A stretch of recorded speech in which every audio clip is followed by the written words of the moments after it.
అలాగే శనగలో మనము హ్మ్, మనకు తెగుళ్ళే కాకుండా పురుగులు గూడా మనకు చాలా ఆహ్, తీవ్ర నష్టాన్ని కలుగజేస్తాయండి. వీటిలో చూసుకున్నట్లయితే మెయిన్‌గా మనము మాట్లాడుకోవాల్సింది శనగ పచ్చ పురుగు. మనకు పచ్చ పురుగు అనేది మెయిన్‌గా శనగలో ఎక్కువగా చాలా ఎక్కువగా కనిపిస్తుందండి. ఇది శనగ పచ్చ పురుగు, అలాగే రబ్బరు పురుగు.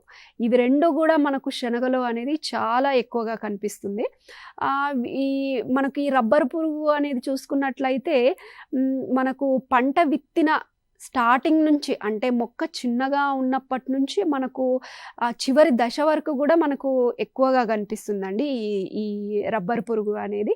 ఇదేంటంటే మనకు చాలా తొందరగా వృద్ధి చెంది ఎక్కువ మొత్తంలో ఆకులని, ముఖ్యంగా ఆకులను, అలాగే పువ్వు మొవ్వలను తినేసి పత్రహరితాన్ని గీకి తింటుంది. కాబట్టి మనకి మొక్క పెరుగుదల అనేది మనకు ఎక్కువగా కనిపించదు. అలాగే కొమ్మలు అనేది విస్తారంగా వ్యాపించకుండా పెరుగుదల అనేది ఆగిపోవడం జరుగుతుంది.